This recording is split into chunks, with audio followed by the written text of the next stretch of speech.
You either die a hero, or you live long enough to see yourself become the villain.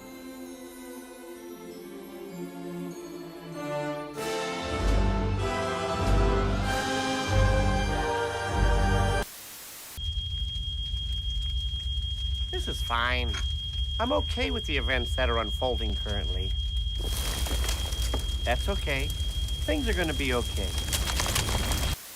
Once upon a time ago, Hollywood was the destination where movie and television entertainment was made. Now it's a breeding ground for echo chamber propaganda and corporate sludge to be manufactured and distributed to the masses. It's been an absolute disaster, but that's just the way it is on my films. Disney, a once great American icon that created some of the best entertainment of all time, has in the space of 4 years killed its brand image so severely that even me, as a Disney shill, has had enough. I'm the mascot of an evil corporation. This is a post I made expressing my excitement for the launch of DisneyPlus in November 2019. Since that time, I've seen this Hollywood Goliath blame its own fans for critiquing the dogshit it puts out, fighting Scarlett Johansson in court for no justifiable reason, fire Gina Carano from The Mandalorian for exercising her free speech, race and gender swap iconic characters, minimize the genius of Pixar to the small screen, make Star Wars borderline unwatchable, and oversaturate the Marvel universe so much that even I can't be bothered to watch it all anymore. All this, and then the atomic bomb landed in Hollywood. And I don't mean Christopher Nolan's Oppenheimer, I mean the writers and actors strike forcing all of Hollywood to come to a standstill. A necessary but cringe moment in time that exposed the disconnect between the corporate elite and the working class artist. And it was none other than Disney CEO Bob Iger pissing people off the most. I think that when Bob Iger talks about what a shame it is, he needs to remember that in 1980, CEOs like him made 30 times what their lowest worker was making.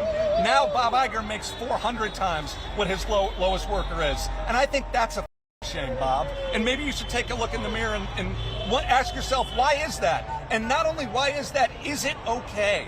Is it morally okay? Is it ethically okay that you make that much more than your lowest worker? And if so, why? Why is that okay? If your response is that that's just the way business is done now, that's just the way corporations work now, well, that sucks, and that makes you a person if that's your answer. So you should come up with a better answer than that. And for me, the last straw was when Bob Iger cowered to the pressure and withdrew advertising from Elon Musk's Twitter, attempting another cancel culture only to be put in his place by the man himself. Don't advertise. You don't want them to advertise? No. What do you mean? If somebody's going to try to blackmail me with advertising, blackmail me with money, go f*** yourself. But Go f*** yourself. Is that clear? I hope it is. Hey, Bob, if you're in the audience.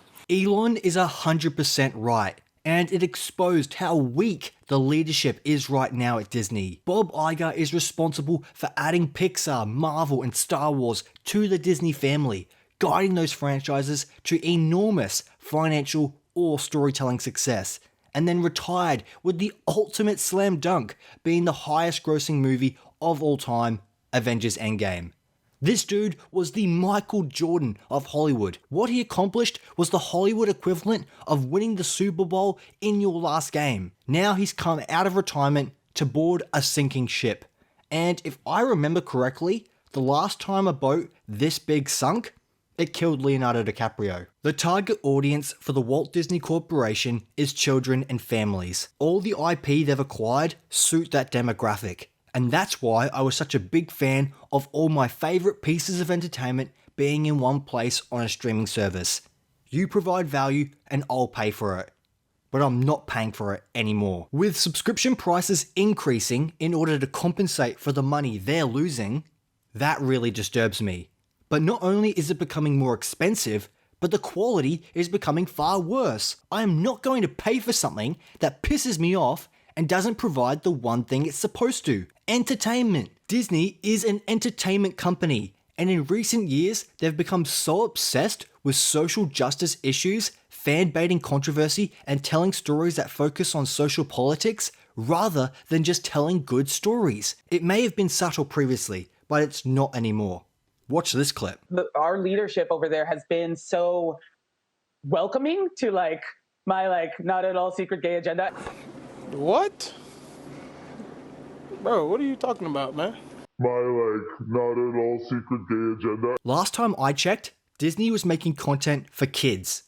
Why the fuck do children need to be watching stories that talk about sexuality and complex, nuanced, controversial topics like gender identity? Go yourself. Is that clear? Your main customers are parents, and now they don't trust you. It's no wonder why DisneyPlus is losing subscribers. My beloved BBC show Doctor Who has now teamed up with Disney, and the creative team have gone completely woke. We know everything, thanks. And you know nothing. It's a shame you're not a woman anymore. She'd have understood.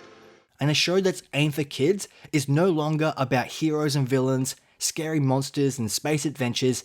It's about spreading the message. We've got all that power, but there is a way to get rid of it. Something a male-presenting Time Lord will never understand. I'm a simple man. All I want from my entertainment companies is to be entertained. Is that too much to ask for? I'm sick of being lectured and villainized as an audience member, and I have no problem with these subject matters in isolation. But if you're gonna make a movie about it, make it fucking good at least. The pattern of putting down male characters in order to lift up the women characters is so juvenile.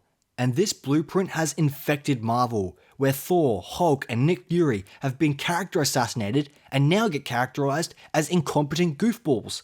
And then the badass women come in and get it done. It's demeaning to women and insulting to men. And the bottom line is, it's not entertaining. The basics of character development are sorely lacking. And moviegoers have noticed, 2023 will go down in history as a catastrophic year at the box office for Disney, with movies like The Little Mermaid, Indiana Jones, A Haunting in Venice, The Creator, Ant-Man and the Wasp: Quantumania, and The Marvels all being massive financial flops. It's embarrassing, but the market never lies.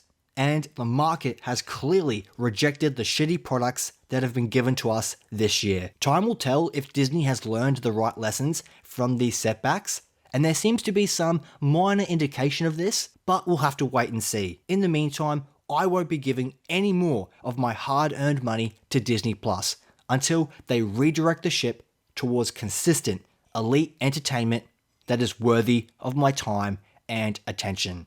Because if you go woke, you go broke. Put a chick in it, make her gay! Well, then maybe we should go a different route than we did with Indiana Jones. Fuck Indiana Jones, put a chick in it and make her name it gay!